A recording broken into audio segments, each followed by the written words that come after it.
किसी त्रिभुज के दो भुजाओं के वर्गों का योग उसके बड़े भुजा के वर्ग के बराबर होता है। ये होता है पाइथागोरस प्रमेय। अब चलिए समझेंगे हम पाइथागोरस प्रमेय का यूज। पाइथागोरस प्रमेय का प्रयोग। तो फाइनली पाइथागोरस प्रमेय का प्रयोग एक समकोण त्रिभुज के साथ हमेशा होता है।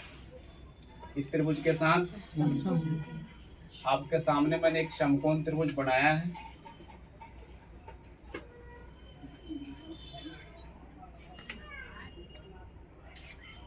समकोण त्रिभुज एबीसी की बात किया जाए तो समकोण बनाने वाली भुजा यही होती है लंब और आधार।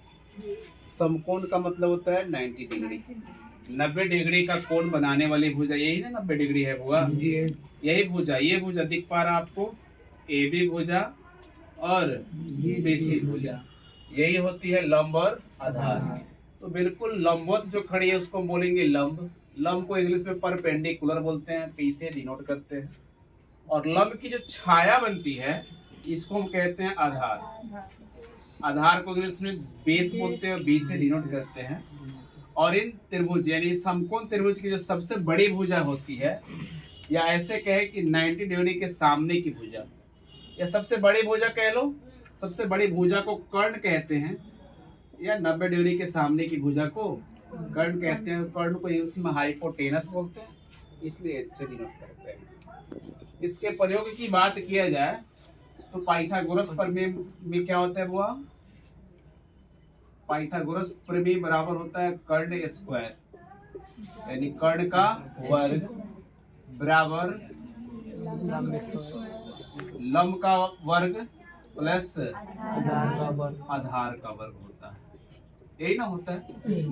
फाइनली इसको यदि आप सांकेतिक लिखना चाहें तो क्या हो जाएगा, एच स्क्वायर बराबर P square plus B square. ठीक है।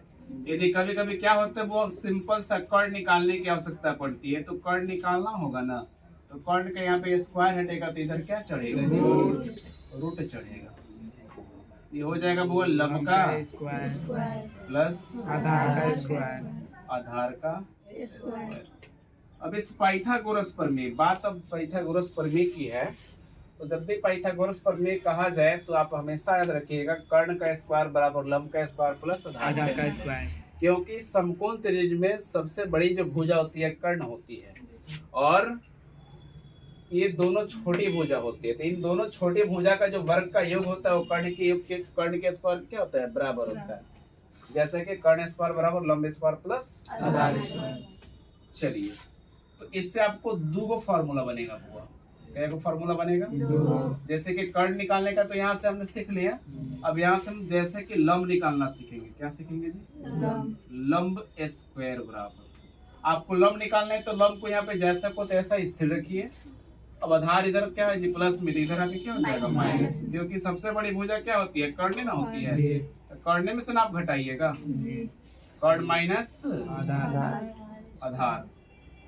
या आप देखेंगे लंब केवल निकालना हो तो यहाँ से स्क्वायर हटेगा तो इधर क्या चढ़ जाएगा जी, रूट ओवर कर्ण स्क्वायर माइनस आधार। आधे के सोना देंगे तो आधार पढ़ लेंगे, आधार स्क्वायर। ठीक है। फिर दूसरा सूत्र, यदि हमको आधार निकालना हो फिर उसी प्रकार से आधार स्क्वायर बराबर कर्ण स्क्वायर माइनस लंब स्क्वायर। क्योंकि अभी जस्ट हमने ये चीज सीखा है कि लंब निकालना हो तो कर्ण में से आधार घटा लो, और आधार निकालना हो तो कर्ण में से लंब घटा लो। फिर उसी प्रकार से अगर आधार केवल निकालना हो तो रूट ओवर कर्ण स्क्वायर डाउन लंब स्क्वायर। और आप इस चीज को हमेशा याद रखिएगा, क्योंकि इसका प्रयोग आपको त्रिकोणमिति में बारंबार होगा। ठीक है, याद रहेगा जी। चलिए।